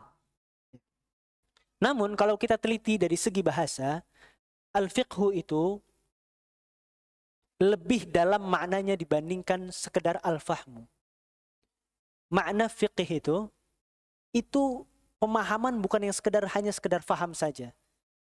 Kita baca Al-Quran, tahu artinya saja itu disebutnya faham. Tapi belum fiqh. Belum sampai derajat fiqh. Al-Imam Ibnu Qayyim mengatakan, al-fiqhu akhassu minal fahm. Fikih itu lebih khusus daripada sekedar faham. Fikih itu adalah memahami, di sini disebutkan oleh beliau, huwa fahmun murad al-mutakallim min kalami. Yakni memahami apa yang dituju dan yang diharapkan dari sebuah perkataan. Itu fiqih. Itu fiqih. Ya. Faham, benar-benar faham secara mendalam, tahu tujuan dan maksud dari apa yang dikatakan atau yang disampaikan. Itu yang disebut fiqih. Jadi fiqih itu bukan hanya sekedar faham saja. Namun secara bahasa, secara maknanya, fiqih itu lebih dalam daripada sekedar faham. Dari hanya sekedar mengerti saja, tahu artinya saja, tidak. Tapi lebih dalam dari hal itu. Kemudian fiqih secara istilah. Fikih secara istilah. Di dalam kitab ini disebutkan bahwa fikih secara istilah itu adalah al-ilmu bil ahkam asy-syar'iyyah al-amaliyah al-muktasibah min adillatiha at-tafsiliyah.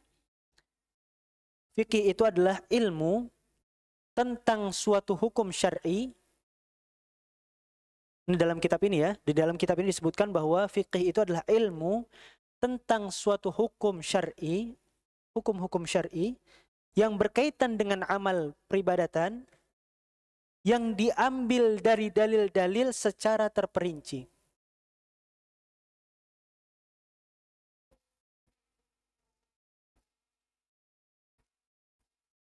Al-ilmu bil ahkam asy-syar'iyyah al-amaliyah al-muktasibah min adillatiha at-tafsiliyah.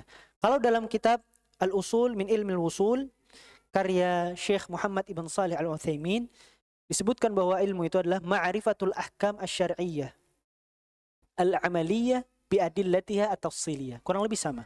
Yakni fiqih itu adalah kita mengenal atau pengetahuan tentang hukum-hukum syar'i yang ia diambil dari dalil-dalil yang secara terperinci. Ini yang membedakan antara fiqih dan usulul fiqh. Ya. Ini dua pembahasan yang berbeda. Karena kalau usulul fiqh itu adalah min adillatiha al-ijmaliyah. Secara global saja. Bahwa yang namanya perintah itu menghasilkan hukum yang namanya wajib. Kalau larangan menghasilkan hukum yang namanya haram. Seperti itu ijmal. Secara umum. Akan tapi kalau fikih itu dengan secara at-tafsiliyah, lebih terperinci lagi.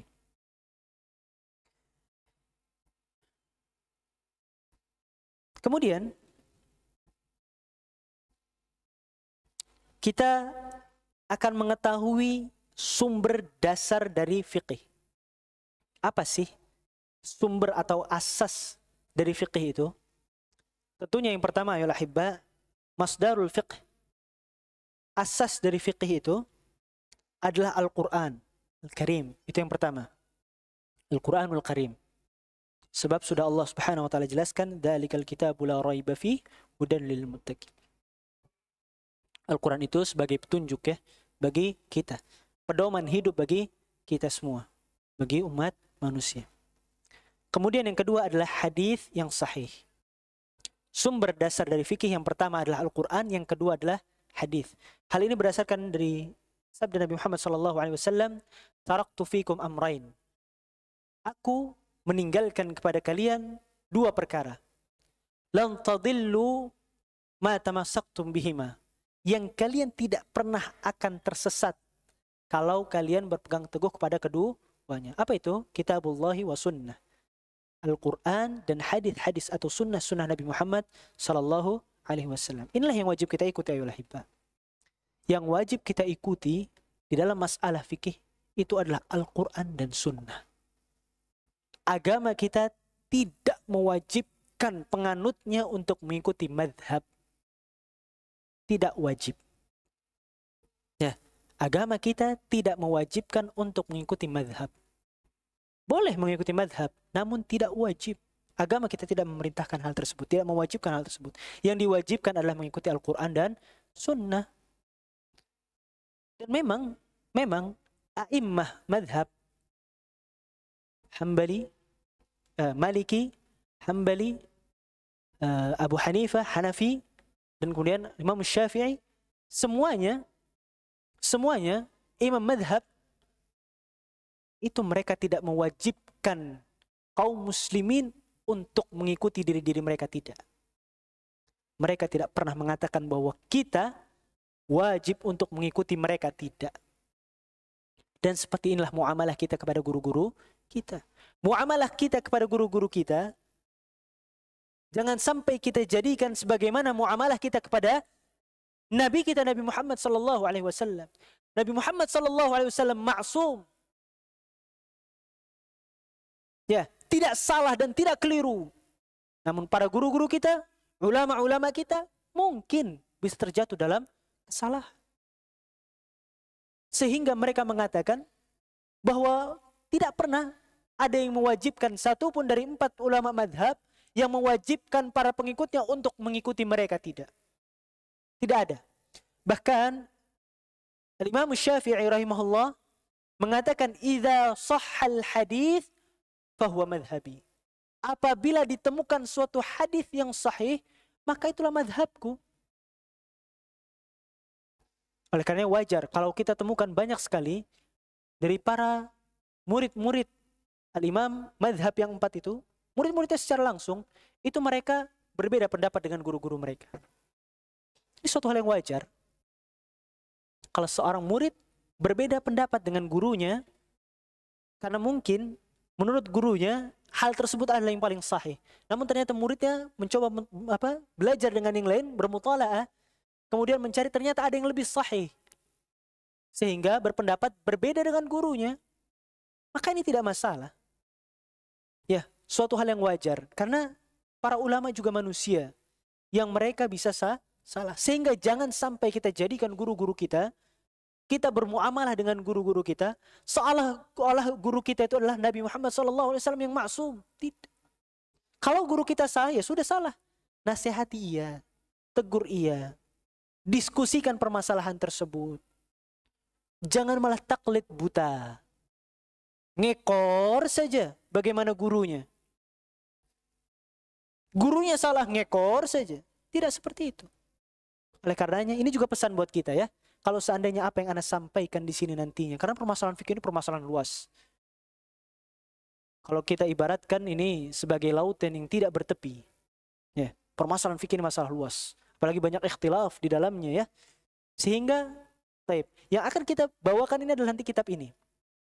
Kalaupun seandainya nanti ada teman-teman di sini yang mungkin memiliki pendapat yang lebih kuat dari apa yang disampaikan di kitab ini, silakan, bisa nanti kita diskusikan. Ya, kita coba diskusi ilmiah terkait masalah fikih ini. Idza shahhal hadits fahuwa madhhab, ini kata Imam Syafi'i. Sehingga kita tidak diwajibkan untuk mengikuti madhab, yang diwajibkan kita adalah mengikuti Al-Quran dan Sunnah. Kemudian sumber yang ketiga yang bisa kita ambil dari fikih itu adalah ijma'. Al-ijma', yakni kesepakatan. Ya. Tentunya ayolah hibba, kesepakatan yang diambil ini pula itu kesepakatan yang sesuai dengan Al-Quran dan Sunnah, yang sudah ada garisnya, ya. Bukan hanya kesepakatan-kesepakatan yang kosong. Dan ijma' ini, yang dimaksud dengan ijma' itu ittifaq al-mujtahidi hadhihi al-ummah ba'da Nabi sallallahu alaihi wasallam al-hukm syar'i. Dalam kitab Al-Usul min Ilmi al-Usul karya Syekh Muhammad Ibn Shalih Al-Utsaimin, bahwa ijma' itu adalah kesepakatan para mujtahid. Ya, bukan orang-orang awam sepakat, orang-orang yang nggak berilmu tapi sepakat. Nah, ini enggak. Tapi kesepakatan para mujtahid, orang-orang yang memang pakar terhadap ilmu, mereka semuanya bersepakat setelah wafatnya Nabi Muhammad SAW tentang penentuan suatu hukum. Kesepakatan para mujtahid setelah wafatnya Nabi Muhammad SAW terhadap suatu hukum yang mungkin secara nas, secara sharih itu tidak ada, sehingga perlu ditarik benang yang dapat menyambungkan permasalahan tersebut kepada dalil. Ya, ini ijma'. Ijma' itu, ayolah ahibba, hukumnya sampai pada derajat yang bisa dijadikan hujjah dan tidak boleh diselisihi. Asalkan, ya, asalkan ada asalkannya. Jangan sampai berhenti di situ. Ijma' bisa dijadikan hujjah dan tidak boleh diselisihi. Nah, ini nggak berhenti sampai situ. Asalkan ada kelanjutannya. Asalkan ijma' tersebut adalah ijma' mundhabit. Ijma' mundhabit yang secara keseluruhan telah sepakat. Dan ini sulit. Ya. Ini sulit. Karena ijma' mundhabit itu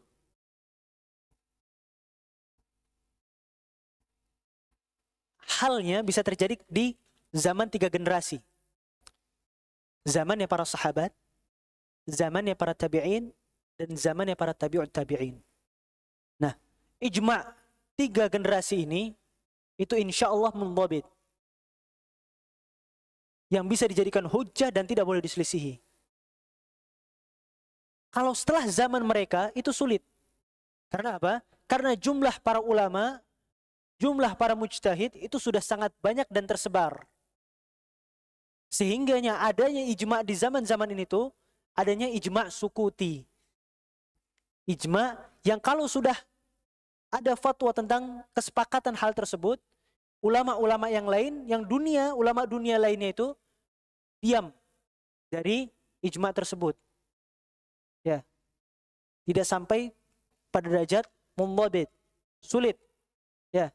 Sehingga selain ijma' mundhabit itu, ijma' yang sudah disepakati secara menyeluruh itu sangat sulit untuk bisa dipastikan 100% kebenarannya. Dan ijma' ini itu tadi keseluruhan, secara keseluruhan, bukan hanya suatu daerah. Misalnya ijma' ulama Lampung gitu ya. Ini tidak bisa dipakai untuk menjadi hujjah yang 100% benar, itu tidak bisa. Ya. Sifatnya tidak 100%. Masih bisa salah.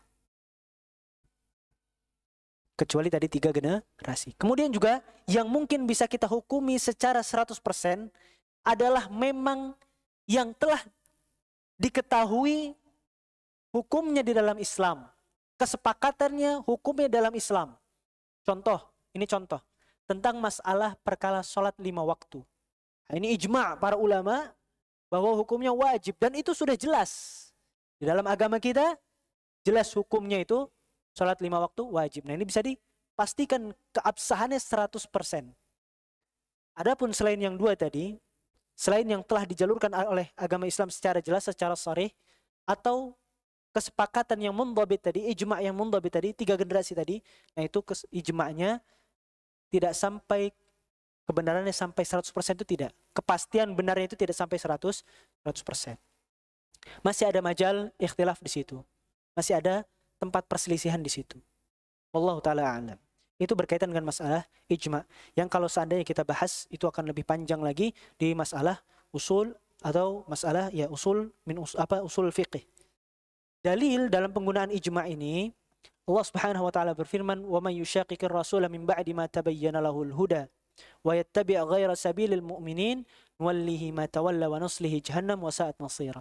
Dan barang siapa yang menentang Rasul sesudah jelasnya kebenaran baginya dan tidak mengikuti jalan yang bukan jalan orang mukmin, yang mengikuti jalan yang bukan orang mukmin. Nah, ini di sini. Syahid dalilnya bolehnya menggunakan ijma itu di sini.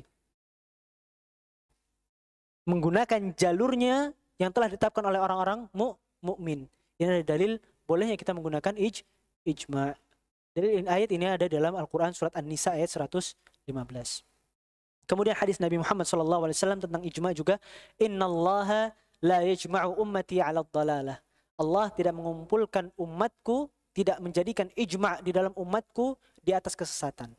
Kalau seandainya hal tersebut sesat, sudah pasti akan terjadi perselisihan. Tidak mungkin jadi suatu ijma'. Kemudian ayolah ahibba, sumber yang keempat yang bisa kita ambil dari fiqih, kalau tadi Al-Quran, sunnah, kemudian ijma', yang keempat adalah qiyas. Yang keempat adalah qiyas. Qiyas secara bahasa adalah al-mizan, yakni timbangan, ya, menimbang, wazan, itu qiyas. Sedangkan secara istilah,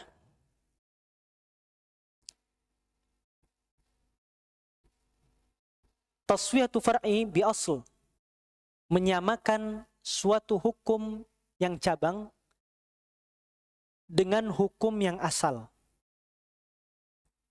Menyamakan suatu hukum yang cabang dengan hukum yang asal, li'illatin jami'atin bainahuma, disebabkan oleh suatu illah, suatu sifat atau suatu komponen yang mirip-mirip dengan yang asal, yang mirip-mirip dengan keduanya. Jadi antara yang furu, antara yang cabang dengan yang asal itu ada kemiripan. Sehingga ditariklah suatu hukum berdasarkan qiyas tadi atau sifat yang sama tadi.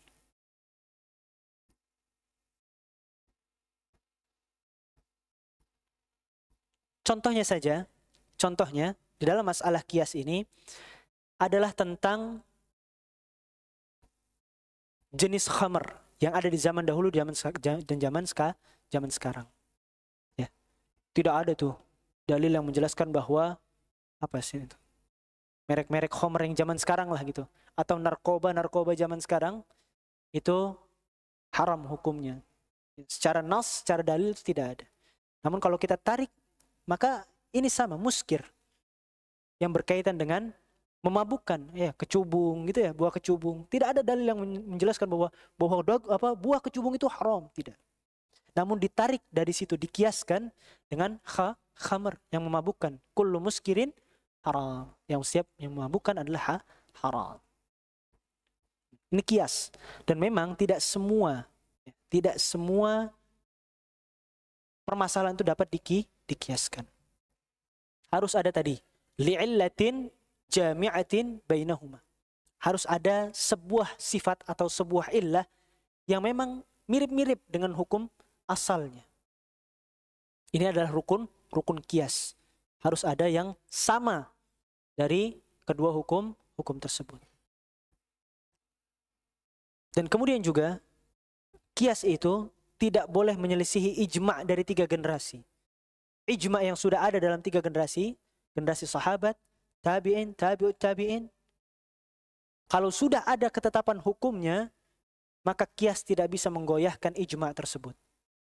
Ya, qiyas tidak bisa mengalahkan ijma' dari 3 generasi tersebut. Dan ini bukan permasalahannya, qiyas itu bukan masalah yang berkaitan dengan ritual ibadah. Ya. Ritual ibadah itu sifatnya tauqifi. Sudah ada dalilnya dan ketetapan dari Allah. Tidak bisa dikias-kiaskan lagi. Kalau sudah dikias-kiaskan lagi nanti jadinya perbuatan yang mengada-ada. Sehingga permasalahan ritual ibadah, ketetapan suatu penetapan apakah ini ibadah atau bukan, itu sudah ada dalil yang digariskan. Harus dibangun di atas dalil. Tidak bisa semena-mena kita kiaskan. Contoh dari penggunaan kias ini adalah ketika seseorang datang kepada Nabi Muhammad SAW dan menceritakan bahwa ibunya memiliki nazar untuk berpuasa. Maka ia bertanya kepada Nabi Muhammad SAW, apakah saya harus lakukan nazar tersebut sedangkan ibu saya telah wafat?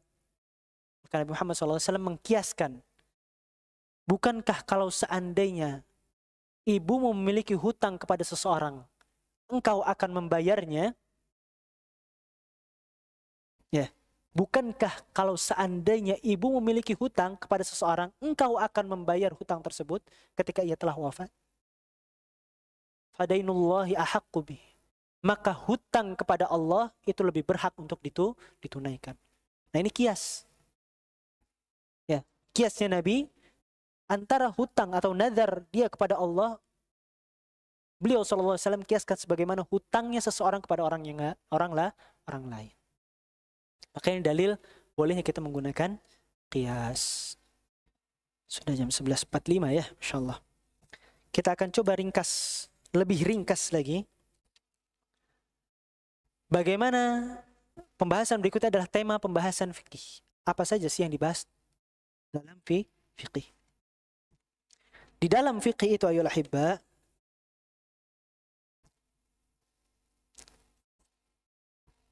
secara umum pembahasan fikih itu tentang perbuatan mukallafin, atau di sini disebutkan af'alul mukallafin minal ibad ala nahwin 'am wa syamil, yang berkaitan dengan perbuatan seorang mukallaf. Kita tandai dulu perbuatan. Perbuatan yang dimaksud di sini termasuk di dalamnya al-qaul, perkataan kita, atau al-amalu bil jawarih, atau perbuatan-perbuatan yang kita lakukan dengan anggota tubuh kita yang lainnya, amal, atau sekedar pemikiran juga termasuk amal. Niat kita ya termasuk dalamnya amal. Af'alul mukallafin, al-mukallafin di sini adalah yang dimaksud yang pertama adalah manusia dan jin. Yang terkena beban syariat itu adalah manusia dan jin. Kita tidak membahas masalah itu hewan, tidak membahas masalah tumbuhan, tidak membahas masalah malaikat Allah, tidak. Tapi yang dibahas di dalam fikih adalah perbuatan atau amal dari orang-orang yang dari sosok-sosok yang diembankan syariat ini, al-mukallafin. Dan yang dimaksud al-mukallafin di sini juga adalah pertama, orang yang berakal. Orang yang berakal. Yang disebut al-mukallafin itu adalah orang yang berakal. Kemudian orang yang baligh, yang sudah sampai usianya. Kemudian yang ketiga adalah seorang muslim. Orang-orang yang diembankan syariat itu adalah mereka yang muslim, baligh, dan berakal. Namun ada beberapa pengecualian yang dibahas dalam fikih. Kita membahas yang pertama mungkin tentang orang-orang kafir, ada hukumnya. Ya, beberapa hukum tentang orang kafir. Bagaimana waris mereka segala macam itu ada. Sehingga ini ada pengecualian ya. Tapi secara garis besar fikih itu membahas tentang perbuatannya orang muslim yang berakal dan dia baligh. Tapi tadi ada pengecualian, ada yang pembahasan tentang masalah orang-orang kafir. Ada juga yang membahas tentang masalah sobi, masalah anak-anak bayi. Ya, hukum-hukum yang berkaitan dengan anak bayi, anak-anak yang belum baligh. Ada juga hukum yang dibahas di dalam masalah fikih. Cuman itu pembahasannya sedikit. Orang-orang yang tidak berakal juga sedikit pembahasan dalam fikih. Bagaimana orang yang tidak berakal atau orang apa istilahnya, orang dengan gangguan jiwa ya. Itu ada pembahasannya juga. Tapi sedikit. Namun secara umum fikih itu membahas tentang masalah af'al al-mukallafin tadi, orang yang muslim, orang yang berakal, dan orang yang baligh. Kemudian permasalahan-permasalahan yang dibahas di dalam masalah fikih itu berkaitan dengan amaliyah, perbuatan. Karena kalau ilmiah itu berkaitan dengan akidah. Tapi yang kita bahas di sini di masalah fikih ini adalah amaliyah, tentang perbuatan-perbuatan hamba.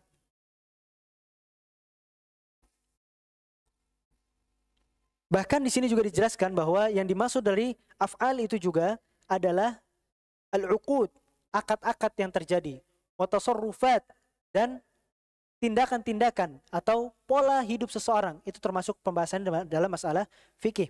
Dan itu terbagi menjadi dua. Pertama, ahkamul ibadah, hukum-hukum yang berkaitan dengan ibadah, seperti salat, puasa, haji, umrah, ya. Itu semuanya masuk dalam masalah ibadah. Ahkamul ibadah yang dibahas dalam masalah fikih. Kemudian yang kedua, ahkamul muamalah, hukum-hukum tentang bagaimana kita berinteraksi, bersosialisasi, muamalah kita dengan sesama manusia. Min uqud, dari bagaimana akad-akad yang terjadi, wa tasarrufat, dan bagaimana tindakan-tindakan kita, wal uqubat, bagaimana tentang hukuman-hukuman, wal janayat, dan pidana-pidana yang terjadi, ya, wa dhammanat, dan denda-denda. Wa ghairiha mimma yaqsidu bihi tanzim alaqa an-nas ba'duhum ma'a ba'd. Dan segala permasalahan-permasalahan yang mengatur bagaimana baiknya kehidupan manusia antara sesama mereka. Kemudian di sini juga dalam kitab ini dijelaskan bagaimana ahkam muamalah ini. Di antaranya ahkamul usrah, hukum tentang keluarga, bagaimana dimulainya terbentuknya keluarga tersebut, bagaimana hukum diawali dengan nikah sampai dengan akhir. Ya, sampai tentang masalah mawarith itu dibahas di dalam masalah fikih. Kemudian juga ada ahkam muamalat al-maliyah, hukum yang berkaitan dengan harta sipil,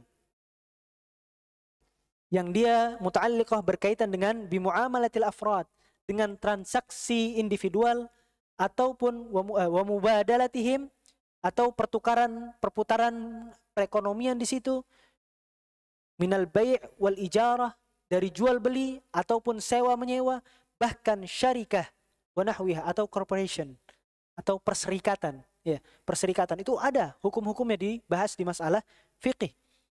Kemudian ahkamul janaiyah, tentang permasalahan-permasalahan pidana, itu juga dibahas di masalah fikih. Ahkam al-murafa'at wal qadha, masalah perdata dan pidana, itu dibahas juga di masalah fikih. Al-ahkam ad-dauliyah, masalah antar negara, bagaimana diplomatika kita dengan negara tetangga, bagaimana hukum kita berinteraksi dengan negara-negara selain negara kita, baik dalam kondisi aman maupun dalam kondisi peperangan. Semuanya dibahas di dalam masalah fikih. Sehingga dari sini bisa kita lihat bagaimana luasnya pembahasan masalah fikih. Nah, kita insya Allah pelan-pelan, ya, pelan-pelan belajar fikih itu, pelan-pelan, jangan buru-buru. Kita coba tertibkan, kita urutkan supaya tidak mubeng, ya, nggak pusing. Karena belajar fikih itu satu, belajarnya kayak di kelas, karena harus sistematis. Karena kalau nggak sistematis itu berantakan. Ya. Kemudian yang kedua, pembahasannya sangat-sangat luas dan banyak perselisihan di dalamnya. Itulah ayol ahibba tentang masalah cakupan fikih. Ya, dari sini kita tahu bahwa fikih itu luas. Taib, sebentar lagi sudah muazan, ya. Kita masuk ke dalam hasil atau buah yang kita dapatkan kalau kita belajar fikih. Hasil atau buah yang bisa kita dapatkan kalau seandainya kita belajar fikih. Yang pertama, ayolah hibba, ketika kita belajar fikih, maka buah yang bisa kita ambil adalah bagaimana lurusnya ibadah kita setelah kita mempelajari fikih. Kita akan beribadah kepada Allah di atas keyakinan, bukan di atas keraguan-raguan, dan akan lurus itu jalan.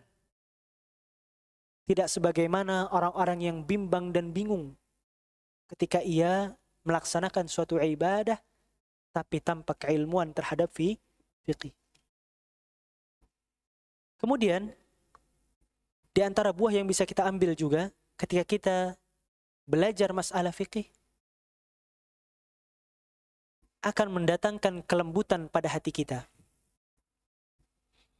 Disebutkan oleh ulama, salah seorang ulama, man tafaqqaha raqqa qalbah.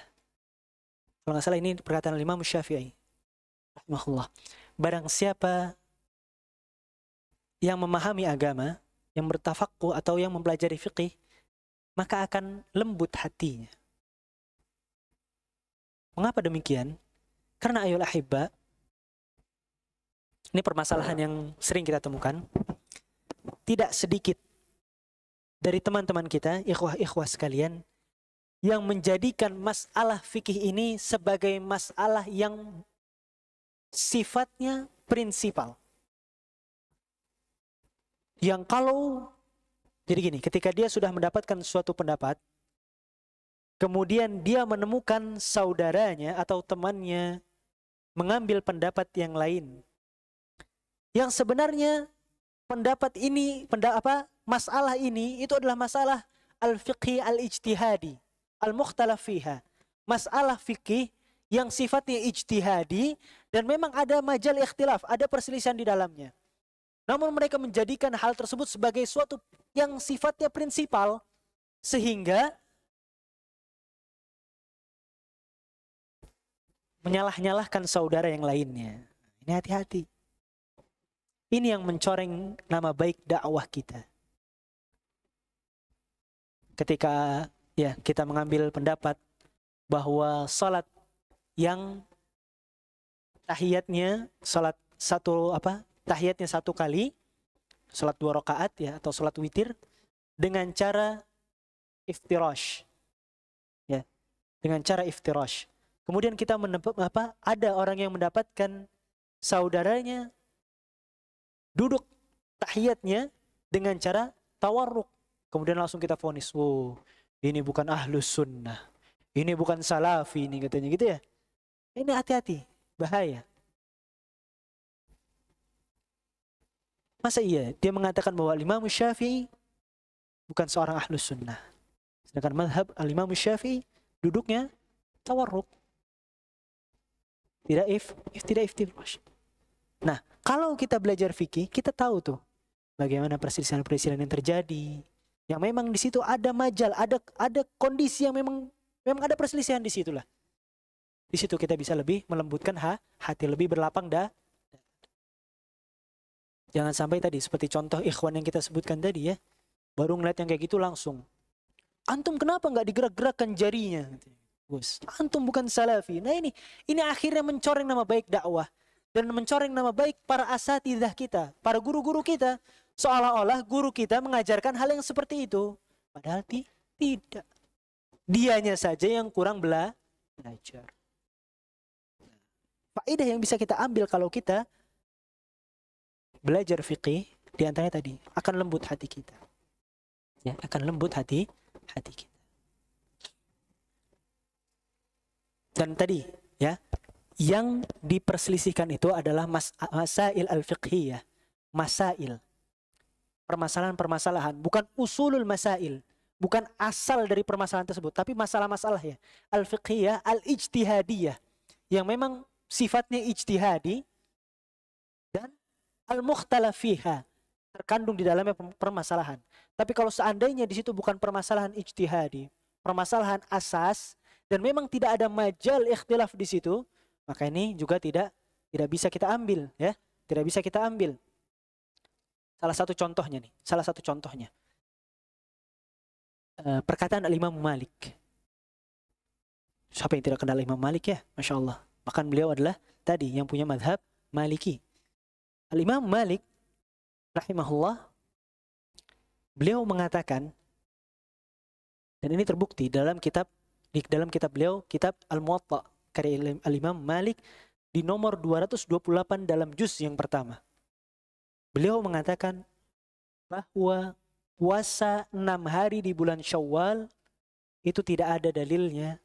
Dan sebagian para ulama khawatir puasa Syawal itu, yang puasa 6 hari di bulan Syawal itu termasuk menyambung puasa setelah Ramadan. Maka Al-Imam Malik mengatakan bahwa puasa Syawal itu makruh. Bahkan dikhawatirkan bisa masuk ke dalam bid'ah. Ini perkataan Imam Malik. Sebagian ulama mengatakan nggak mungkin Imam Malik menyampaikan hal ini. Namun ternyata terbukti dalam Muwatta'nya, dalam Muwatta' Al-Imam Malik itu ada. Nah, maka di sini kita katakan ini adalah ketergelinciran Al-Imam Malik. Sebagai bukti bahwa ulama kita tidak maksum.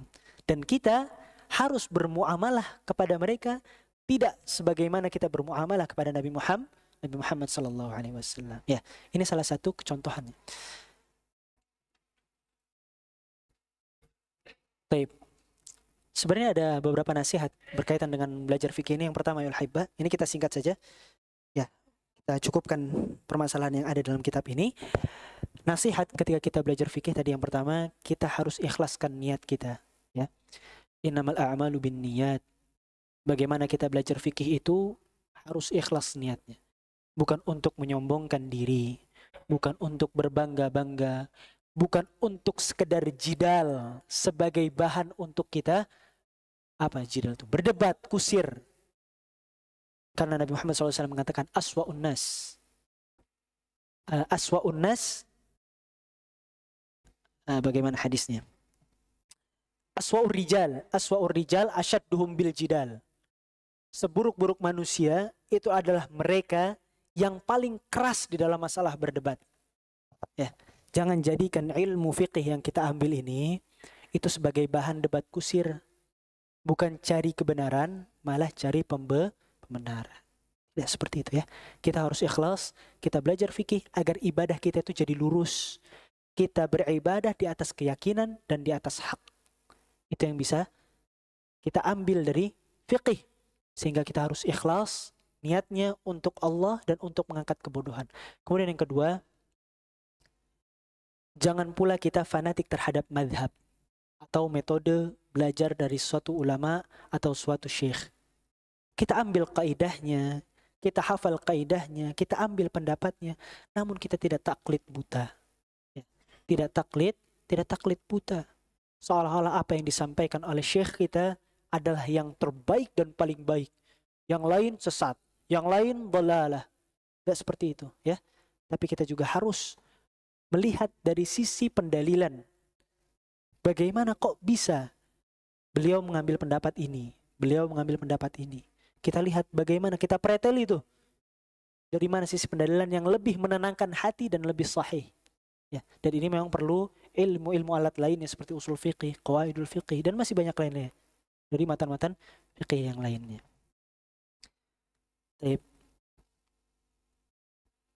Kemudian juga kalau seandainya kita mengambil suatu madhab, kalau di Indonesia ini kita tenarnya madhab Al-Imam Syafi'i rahimahullah. Namun kita jangan sampai juga akhirnya wara' atau berlepas diri dari kitab-kitab para ulama dari madhab lain. Contoh, kalau seandainya kita mengambil madhab Al-Imam Syafi'i, maka kita jangan sampai berlepas diri dari kitab-kitab yang ditulis oleh Al-Imam Ibn Taymiyah, Al-Imam Ibn Qayyim, atau Syekh Muhammad At-Tamimi, Muhammad Ibn Abdul Wahhab, yang beliau-beliau ini bermadhab Hambali. Dan ketika kita juga mengambil madhab Hambali, lebih condong kepada madhab Hambali, kita juga jangan sampai berlepas diri dari kitab-kitab para ulama yang mereka bermadhab Syafi'i. Ya, seperti kitab-kitab Al-Imam Al-Muzani, kitab-kitab Al-Imam Al-Lalikai, kemudian kitab-kitab Al-Imrani rahimahullah. Jangan sampai kita berlepas diri dari kitab-kitab para ulama meskipun mereka berbeda mazhab, karena tadi jangan sampai fanatik. Taib. Itulah nasihat-nasihat yang bisa kita ambil, yang kita bisa sampaikan pada kesempatan siang hari ini. Sudah bukan pagi lagi ya, sudah bukan pagi lagi. Itu yang bisa kami sampaikan atas segala kebenaran yang disampaikan di atas mimbar ini, di atas majelis ini, di atas meja ini. Seluruhnya adalah kebenaran yang Allah berikan kepada kita. Semuanya itu milik Allah. Dan adapun kesalahan-kesalahan yang terjadi pada anak pada kesempatan penyampaian pada siang hari ini, maka itu yang pertama adalah kurangnya ilmu anak. Kita sama-sama belajar ya. Jadi kalau seandainya memang ada yang salah tadi, sebagai nasihat, saling menasehati. Tegur kalau memang ada yang salah, ada yang keliru, kita diskusikan. Itu yang pertama, karena kurangnya ilmu ana. Dan yang kedua, karena syaitan yang tidak pernah bisa lepas untuk menggiring umat manusia kepada ketergelinciran. Kita berdoa kepada Allah Subhanahu wa taala, semoga Allah jadikan kita termasuk golongan orang-orang yang bertakwa kepadanya dan termasuk golongan orang-orang yang tidak pernah merasa puas dengan keilmuan yang kita miliki, senantiasa ingin terus belajar dan mengetahui, memperdalam agama Islam ini. Aqulu qauli hadza wa astaghfirullah li wa lakum. Kita tutup dengan doa kafaratul majlis. Subhanakallahumma bihamdika asyhadu an la ilaha illa anta astaghfiruka wa atubu ilaik. Wa sallallahu wasallam ala nabiyyina Muhammad. Assalamualaikum warahmatullahi wabarakatuh.